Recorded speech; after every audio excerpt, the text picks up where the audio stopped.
Hello and welcome back to Rev Real Estate School. I'm your host, Michael Montgomery, and today we have a very exciting addition. Today we have Jeff joining us. Now, if you haven't met Jeff, you may have heard of Jeff because he was actually a guest on our podcast. When was this, Jeff? This was like a year ago, a year and a half ago? Yeah, this had to have been about a year ago, maybe a year and a half now. Yep. And Jeff was doing some really interesting things. And if anyone would like, you can go back and listen to that episode to really hear how Jeff built his business.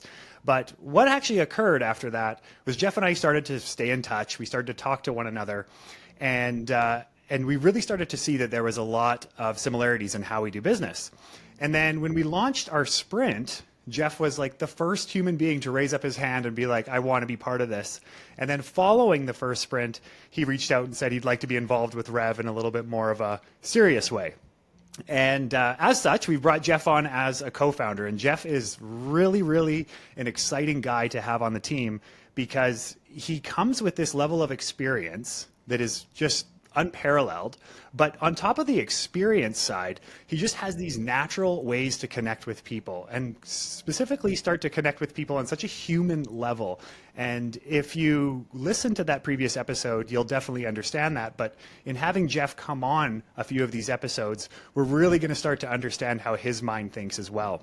So lots that we can learn from Jeff, and thanks so much for coming on and being part of everything, Jeff. Yeah, this is so great to be a part of this. Doing the first podcast was a real thrill and a joy to be a part of. And now that we get to sort of share some thoughts and ideas together, really looking forward to it. Yeah. Oh, totally. Yeah. And we have a great one today. So today, Jeff and I were diving into this concept of tonality when it comes to actually speaking to clients, when it comes to speaking to potential leads. How does our tone of voice actually impact the end result? And this, to me, when I first always hear this concept of tonality, I always think, oh, that's just such a little soft skill. Don't worry about it. It doesn't make a difference. But it makes such a big difference. And I notice this. You don't really notice it in yourself as much, but you really notice it when you're dealing with somebody else and somebody else has the right tonality with us. So that's really what we're going to dive into today. And I know, Jeff, you've been researching this a fair bit the last month or so. Yeah, I've sort of been reading a lot of different things about how we communicate.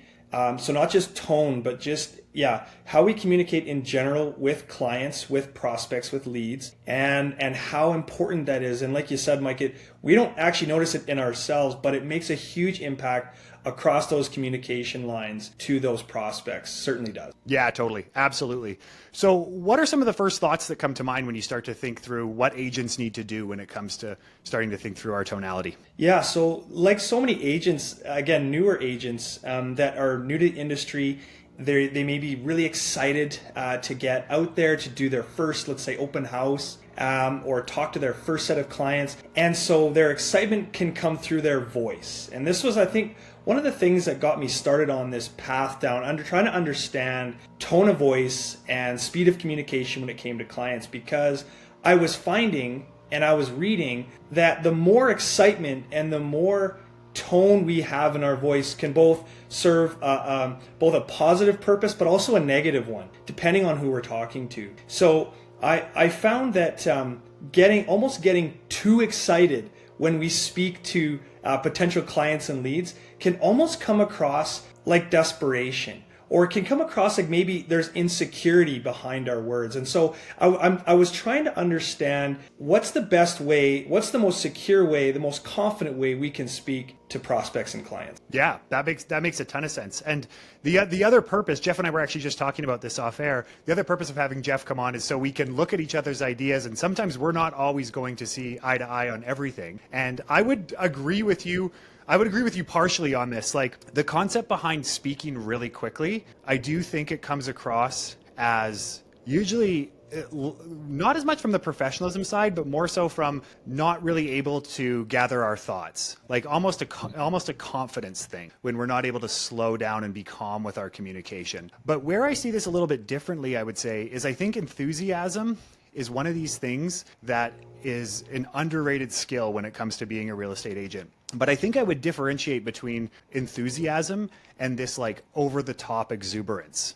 And that's probably what you're getting at. Like you can be over the top. And the way that I tend to think about this, like the one little hack that I always tend to use is when I'm with a client, I always just want to be slightly more enthusiastic than them. Because if you're dealing with somebody who's like a very calm, quiet personality and you come bursting through the door, that's going to be jarring for them. But if you're dealing with somebody who comes bursting through the door and you're quite soft and quiet, that's also going to come across not so great to them. So I just always try to position myself as slightly more enthusiastic. Yeah, you nailed it there. I really like that distinction. There is certainly a distinction between enthusiasm and nervous excitement dealing with a client. And I think that's maybe more where we need to look at tonality or communication is the very first interaction we have, we're going to be nervous, especially as a newer agent and looking at it from a newer agent perspective. So when we get excited because there's a potential client involved, there's a potential sale that we might be able to make, sometimes, depending on how you're wired, our excitement can become, as you mentioned, sort of over the top. And I think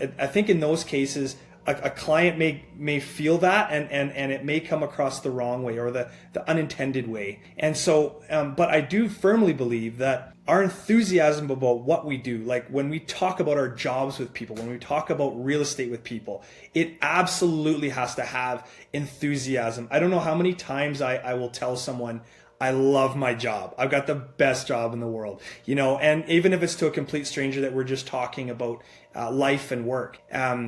But I think specifically, maybe we can go down this path a little bit, is when we get that very first call, Mike, maybe that very first prospect call, that cold call that comes in like a sign call or something like that, how we adjust our voice and how we communicate in those first few seconds, I think is really, really important. Yeah. Actually, this is a really good topic because I see our tonality being different throughout the transaction, and how I'm going to be coming across off the start and how I come across when we're, dealing with negotiations or working through inspection renegotiations is going to be different. And I do tend to focus on increasing my enthusiasm when I'm first meeting a lead. Now, again, avoiding this concept of over-exuberance, because I think we both totally agree on that. But the concept, I think, when it comes to enthusiasm, and Kevin Kelly, so he's the founder of Wired magazine. He put out a book, this is recently, like 2 months ago, he put out his life advice book. And one of his first lines in there is that enthusiasm, like in the corporate setting, is worth 25 IQ points. Something along those lines was his words, because he says that, so many times we're just kind of going through life, and especially in real estate, like this is an everyday occurrence for us. But for somebody who's reaching out about a house, in a way we want to be dealing with somebody who's also enthusiastic about helping us. He was excited to help, but also professional. And this is kind of where we get into this middle ground, right? Like we don't want to go over the top, but if we're not showing enough enthusiasm, and same thing with me, if I'm calling on a company and I want them to come and like we have a tree right now that's dying. So we're getting people to come and help our tree. And we've had a few calls where the person just doesn't seem enthusiastic. And it's just like, I don't really want to deal with that person. I want to deal with the person who really wants to come out and help my tree. Yeah, that's really good. I think, and as you're talking, I'm thinking this is really contextual. Like, I think, for example, when we're doing an open house, and you may have people that are already nervous to come to an open house because they know there's going to be an agent there and they just want to see the house and they don't want to feel bombarded. And I think sometimes our excitement right at the door, hey, how you doing? Great to see you. This is fantastic that you're here, I think could come across like I'm trying to right away get your email and get your information, and it's coming across sort of salesy. But I think so. I think that in that sort of delicate first moment, particularly when maybe the agent is nervous because it's their first or second or third open house, and then the client walking in is perhaps nervous because all they really want to do is take a quick look around. I think we have to be very cautious on being able to read the body language and sort of adjust our tone appropriately. But then again, you have people that come in with excitement and you want to match that. You want to be able to match that excitement, or as you mentioned, Mike, maybe exceed that excitement by a particular point. But I find that I have found that watching people come through, again, if we talk about open houses specifically for a moment, people that are coming through, they know there's an agent. Like I say, they don't want to feel like you're their shadow. And I think that a lot of times it's really important that we address that we welcome them into a home with sort of like a genuine calmness before we jump into the excitement sort of phase of the of the, of the relationship, if you will, or the, Yeah, I totally agree. I think we should differentiate between a lead calling us on the phone or somebody being referred to us and us having the first call with that referral, or somebody walking into an open house, because you're right. And we got to think through like what's going through the mind. And I think you're touching on this really well. What's going through the mind of somebody walking into an open house? Sometimes there's nerves, like they're walking into somebody else's house. Other times people that are at the open house stage, we probably all know this, but some of them are tire kickers and they know they're tire kickers and they don't really want us to come in there and change that. They're at the tire kicking stage, which is perfectly fine. And they've been through so many open houses where we're trying to kind of lead them towards a sign-in sheet or something like that. And they're just like, I just want to come and experience this house. And we need to meet people where they're at and let them experience that house on their own terms. And this concept of meeting them with a level of calmness when they're coming into the house, I think that will help them lower their guard, so then we can see their true colors. Are their true colors more enthusiastic, or are their true colors just more calm and quiet? Yeah. And I think too, I know that I've certainly been guilty of speaking to, let's say, newer clients or newer prospects when they've got questions, and we're so excited because we feel as though they're engaged with us. We get so excited that we blab and we blab and we blab, and through that excitement, they're bombarded with information rather than, and this is where I think there's a different approach to this, is if we were to slow our speech down and our tone, we're able to, as I think you said at the beginning, we're sort of able to collect our thoughts and actually begin to ask the right kinds of questions to get the client speaking more to us. And so putting aside our excitement for that moment or set of moments, I think could be very advantageous. Oh yeah. I'm smiling right now because it's and I wrote this down in my notes because this was a really telling moment when it came to tonality. And if anybody's ever watched the interview with Lex Friedman and Elon Musk, you can even just Google this one point in the interview where Lex asks Elon Musk a question. And I think there's a few memes about this.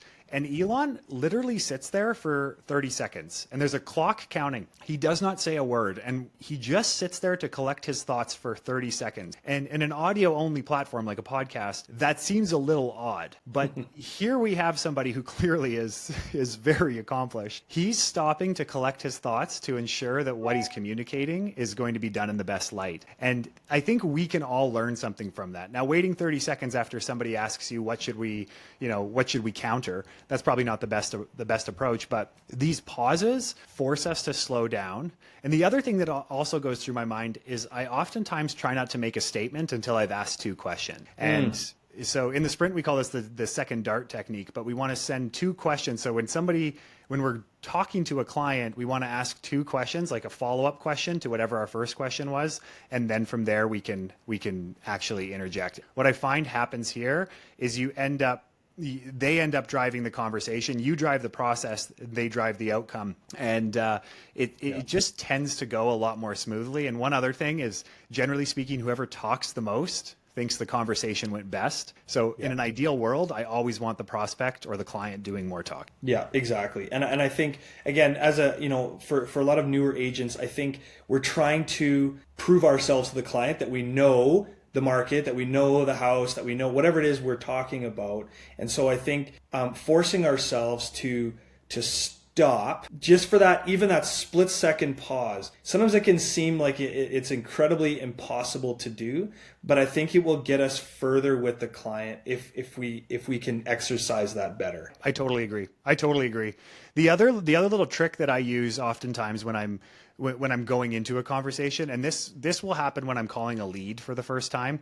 And like I've been in this industry for years and years, but still when I'm calling a lead who's like, somebody said, hey, follow up with Jeff, it looks like he's looking to buy a house. And this is like a past client who sent me this lead. My heart is still going to race a little bit. Regardless of how many times I've made that call, my heart's still going to race. And one little like mental trick that I found to be really, really helpful is I just picture whoever is on the other line as my best friend. I just picture that person is my best friend. And then my vocal tonality changes from any sort of like salesy or even just overly inquisitive, like hammering them with questions, to more of like this friendly banter. And it changes my whole tone of the conversation. Yeah, that's a great point. And I think, you're right. I mean, the more genuine, and of course we're all the idea is, of course, we always want to be as genuine as possible. We don't want to be who we're not, but to be as genuine as we can, again, just continues to open up their mind and their, their conversation to us so that we can gain as much information as we can, from them so that we can make the right decisions. So yeah, no, I think that's really good. Being able to open them up to speaking more, right, allows us to solve the problem. Because I believe we're in the business of sort of whatever problem they have is we're trying to solve an issue, we're trying to solve a problem, but we need to ask the right questions. And I think that a lot of times, again, our excitement and our drive sometimes can get in the way of figuring out what those things are, or maybe not get in the way, but I think it people take a step back, and they don't open up as much as we would like them. Mm-hmm. And how, let's say that we're in that position and you're getting the impression that, and I'm a client, that I'm not saying everything or I'm not opening up enough. How do you go about trying to get that person to open up more? That's a great question. If someone is at a stalemate where they're not really, maybe they've started responding with you and then they've sort of backed away, I would ask completely different questions. I would try to turn the conversation a completely different way. I would try to recall maybe something you read between the lines when people speak,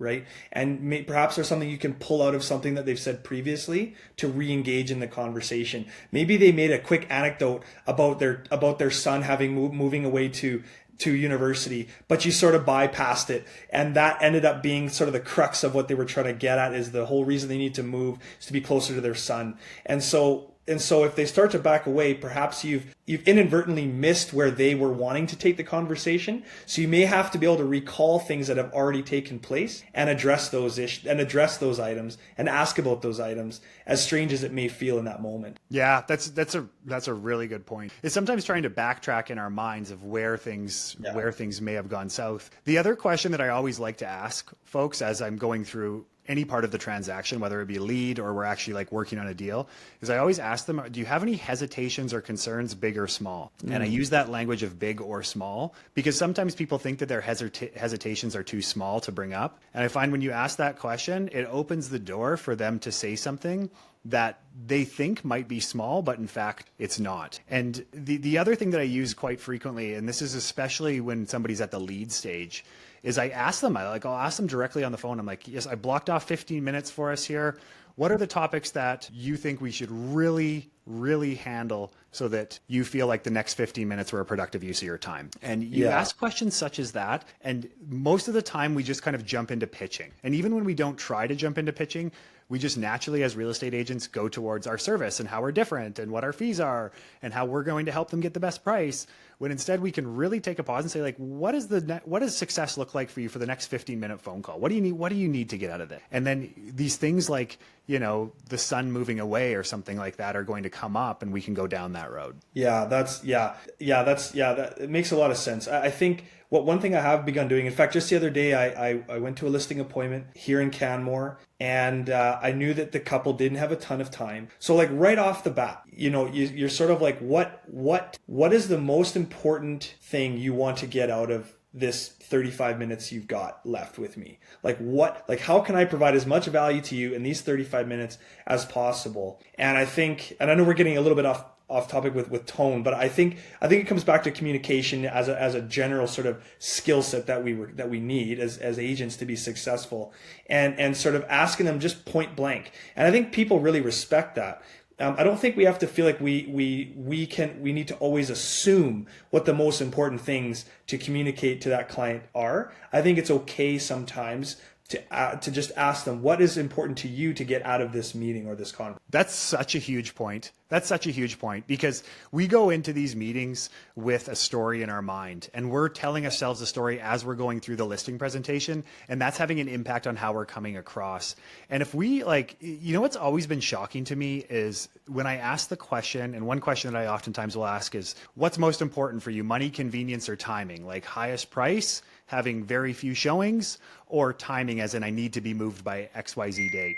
And the amount of times I think it's going to be money And usually they say something else, but money's important too. So they'll always say money, but they're like, well, I really don't want to deal with showings, but I mean, the price is important too. Or they'll say like, well, we got to move by this date, but you know, it's not like money's not important. When they say it like that, you know that that timing is actually more important than the final figure. But money's always going to be important. And sometimes they're just going to say pure money. This process can take 6 years, but as long as I get my price, I'm happy. And that's going to take a different direction. And sometimes I won't even take those listings because it just doesn't make sense. Yeah. Yeah. Yeah. No, I like those 3 categories. That's helpful. Yeah.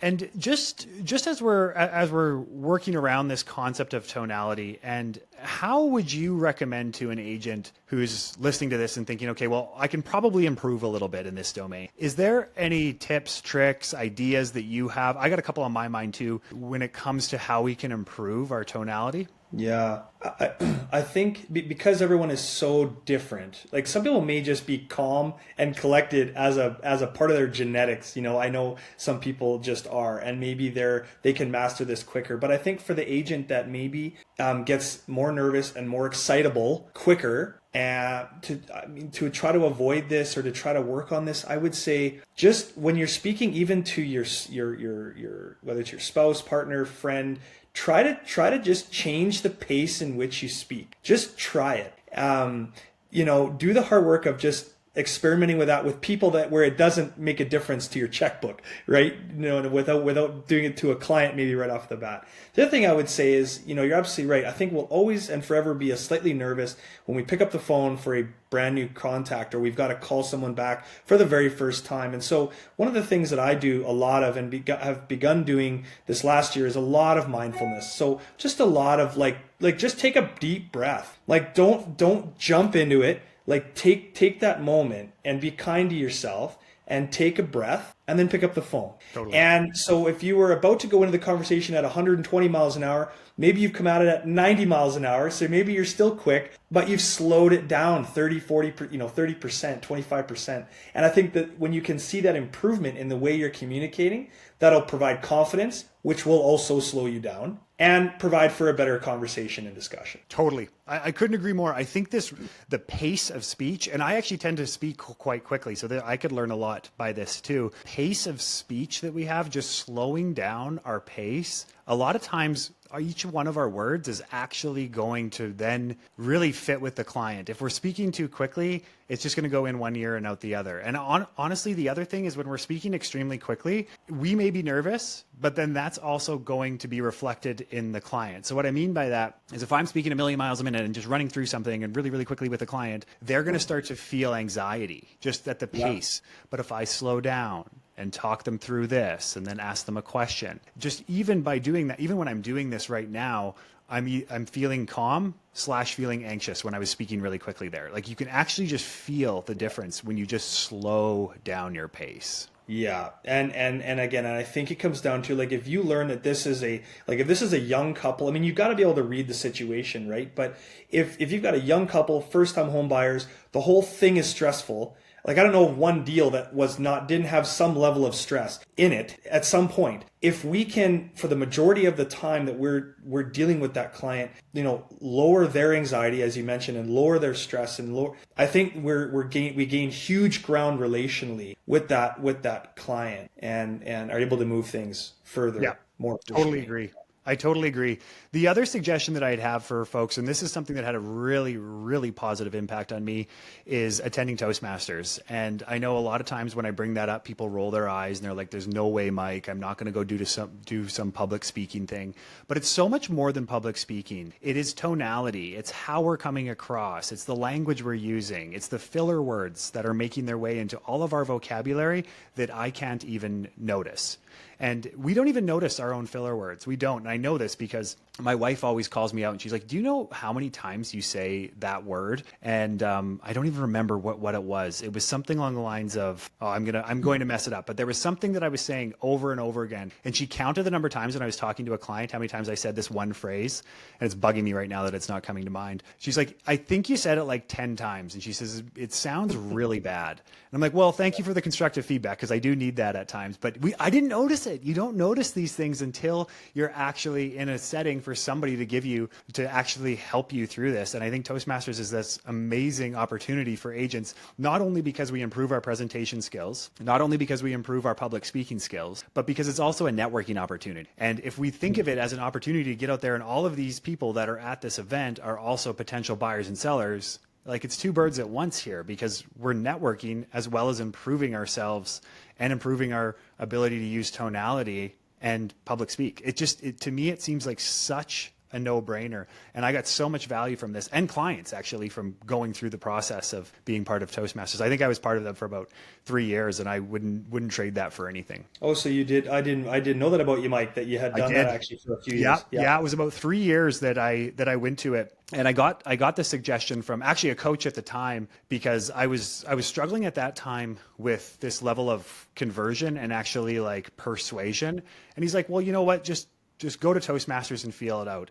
And I went to one, and I like strongly disliked it. I didn't resonate with the group at all, because there's a lot of different chapters out there. So then I went to another one, and it was just this such nice welcoming group. And what it forced me to do, and this is quite hard, is you're going to get asked certain questions and you're going to get pushed out of your comfort zone. So they do this thing called table topics, where you go around the table and they say something like, what's your favorite food and why? And then just right on the spot, you have to come up with something that's kind of witty, and doesn't have to be witty, I guess, but that's generally the direction that it goes. And it causes you to have to think on your feet. And so many times in real estate, that's helped me, where you're put on the spot and you just have to think on your feet. And I've go back in my mind to some of the lessons that I've learned throughout that, and it's been invaluable. Not to mention, I also noticed a huge difference in my listing presentation abilities after I started to go to these, because your public speaking and your ability to communicate you're actually being graded every time you're doing some sort of public speaking. They're always going to give you positives, but they're also going to give you things to work on. And it had a huge impact on my ability to communicate a listing presentation. Yeah, I couldn't agree more. As you know, Mike, I had a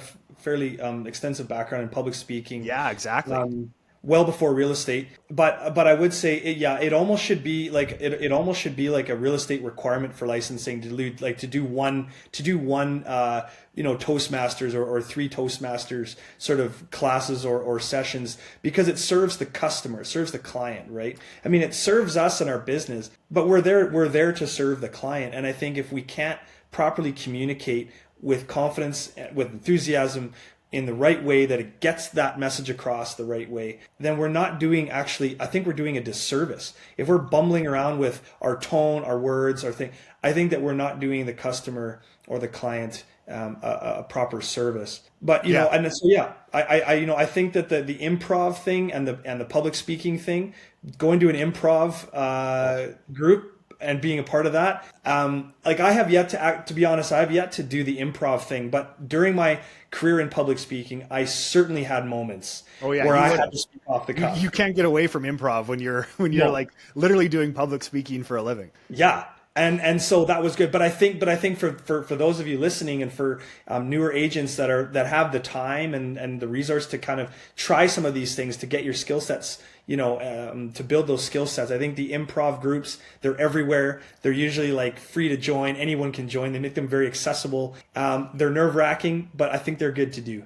But that's the point, right? Like when I did my first improv class, this was a few years ago, everyone there is being pushed out of their comfort zone. You know what I mean? Like everyone there is in this together. And it taught me a couple of really interesting things. One of which actually we just did a TikTok on, and it's this concept in improv. You're going to learn this very, very early on when you first start doing improv. And it's the concept of yes and. People may have already heard of that before, but you're not supposed to, if somebody kind of like hands off the story to you. So, a kid's walking to school and stops at the playground, and then it's my turn to jump in.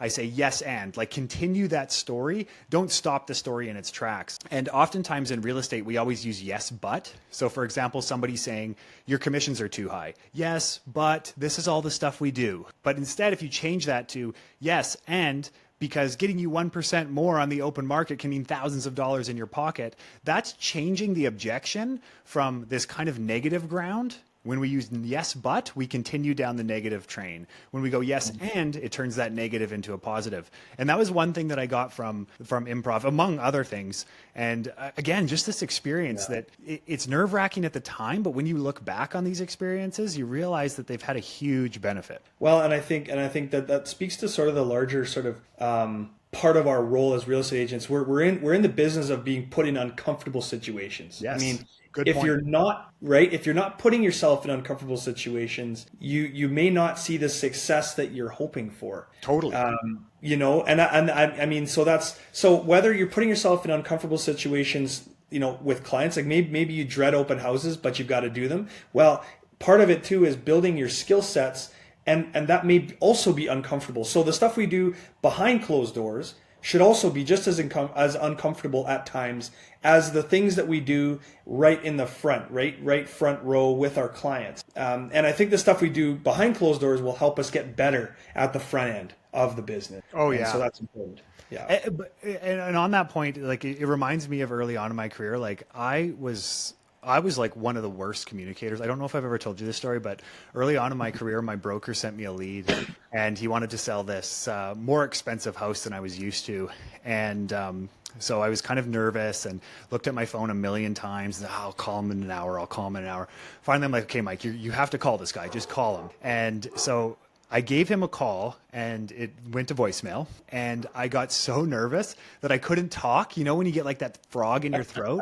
So I couldn't talk. And on the phone, I was like, hi, it's Mike, and I couldn't speak because my whole throat was like closing up. Anyways, and I thought to myself, I'm like, oh man, if this was a phone call, I could back my way out of this, but I'm not, because it's all being recorded. So then my mind started to go and being like, well, I can't go back and say hi again because it's a voicemail. And I literally just kind of blurted out, call me back if you can. And I forgot to give him my phone number, and I hung up, and I thought back to that, and I'm like, right after that call, and I'm like, Mike, you really need to work on communication.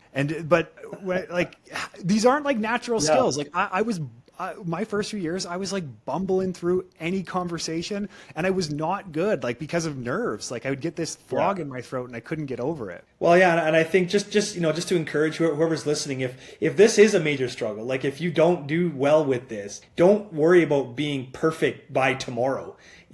Get 1% better every day. And I think that that's enough to mentally sort of propel you forward in this skill set, right? Amazing. And I think that's an amazing spot to leave it, Jeff. Thank you so much for coming on. There'll be more of these where we're lucky to have Jeff join and actually go through some topics together, so that you're not stuck, of course, with just listening to me. You also get the lovely Jeff to come and provide his insight as well. Jeff, thanks so much for coming on. Yeah, been a pleasure, Mike. Thanks so much.